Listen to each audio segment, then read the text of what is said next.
Do you think that that impacts the room that we've made for a woman to be president? Well, as we saw in this past election, sadly, we ain't ready. That's why I'm like, don't even look at me about running, because you all are lying. You're not ready for a woman. You are not. So don't waste my time. You know, we got a lot of growing up to do. Obama, I mean, her statement, I was rather shocked by it. Yeah. She said, as we saw in the past election, sadly, we ain't ready. Okay, to me, this is logical fallacy 101. Just because we weren't ready or didn't like the candidates, Hillary and Kamala, doesn't mean we're not ready for a woman. Maybe. Bill Maher has zeroed in on Michelle Obama, and his take is blistering. On a recent episode of Real Time, Maher fired back at the former First Lady comments about gender bias in America, delivering a critique that didn't just challenge her claims but spotlighted what he sees as glaring double standards behind them. Michelle Obama's recent remarks have stirred plenty of debate, and Maher's rebuttal only turned up the heat. Buckle up, this one gets fiery. Of all the ways America continues to divide itself, nowhere is it more pronounced than in gender. And until the Democrats come to grips with that, they won't have much success winning elections. Let's just put it out there. Women are the Democrats' base, and men who get hit in the head for a living are Trumps.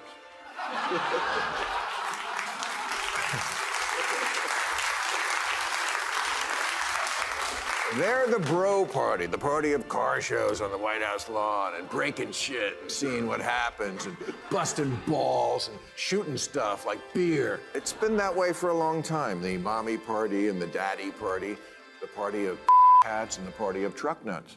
Maher opens by drawing attention to the widening gender gap in American politics, a trend he warns should concern everyone.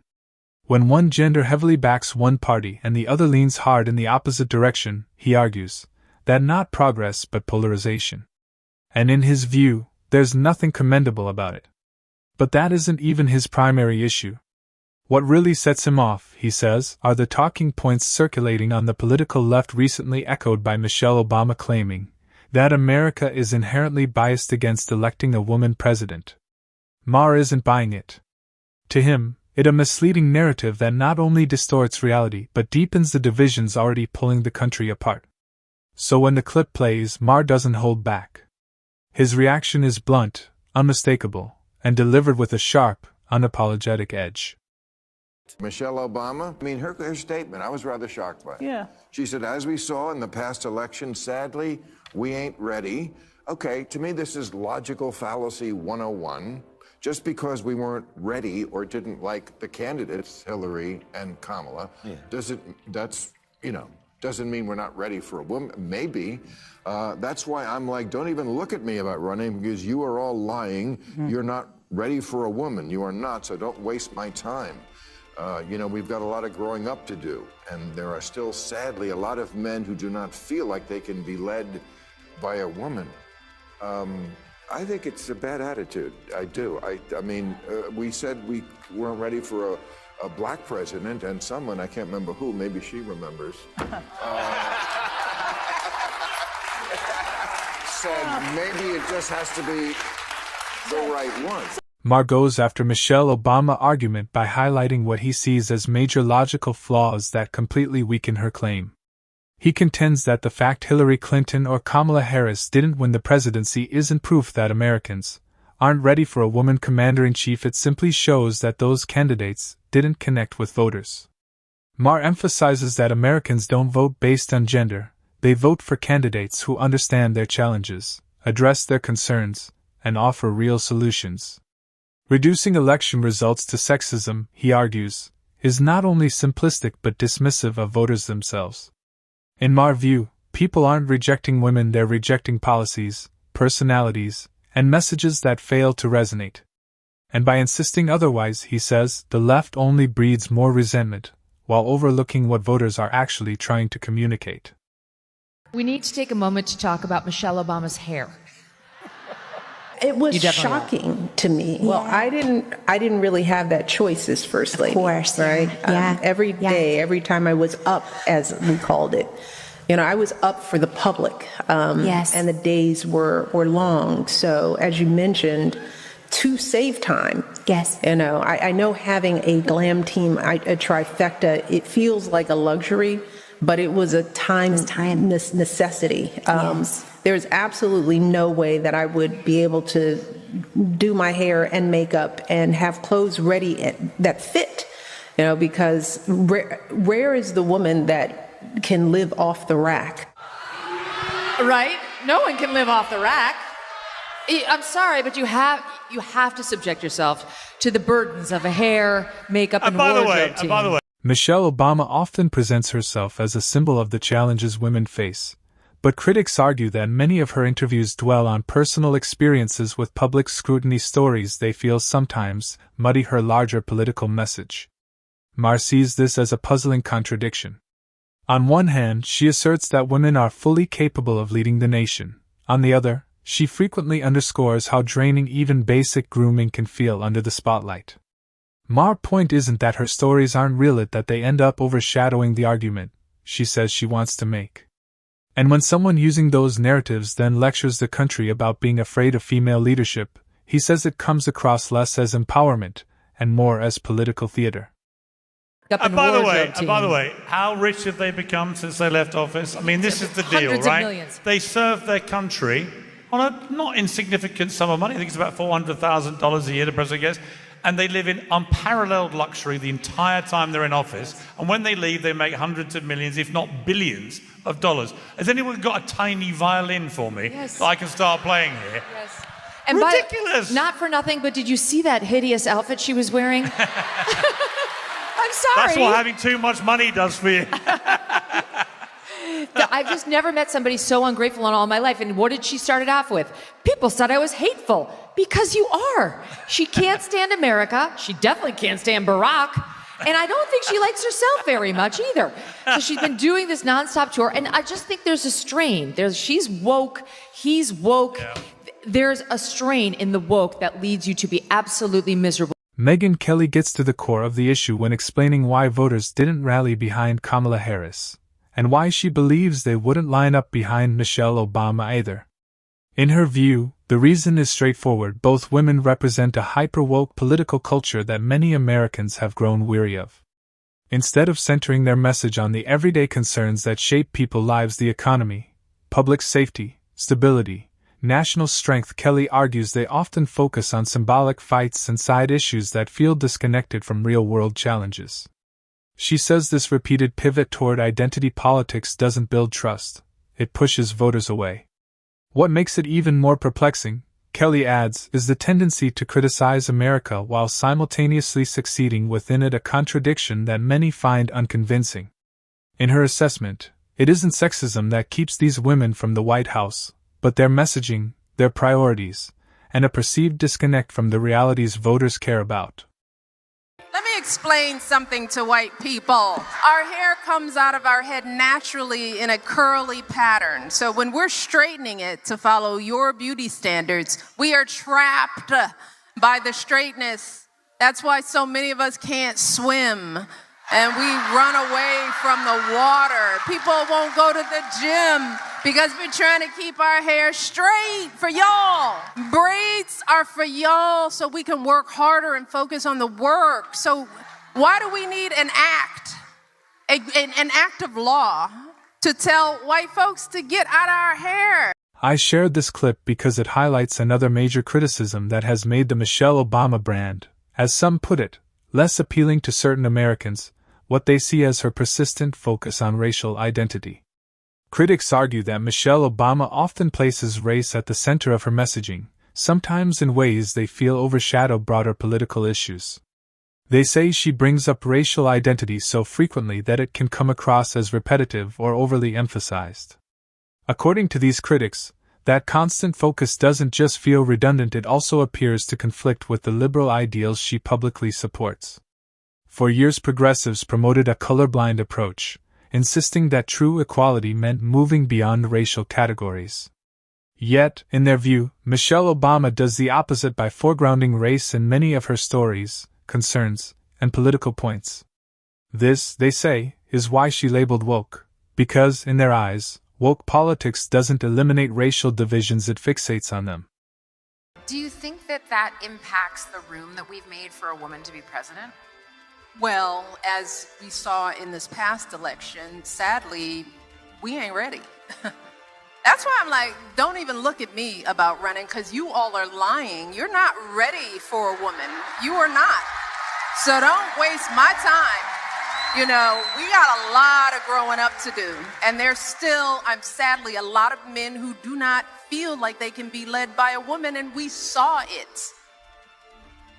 What was the question? I just said,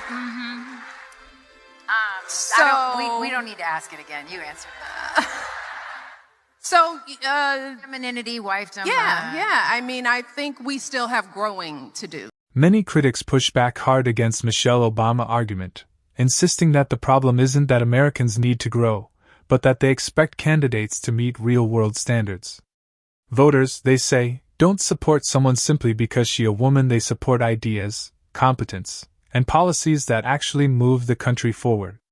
That the part they believe Michelle overlooks. In their view, voters aren't obligated to elevate a candidate just because she fits certain identity categories. They want leaders who understand their struggles and offer concrete solutions.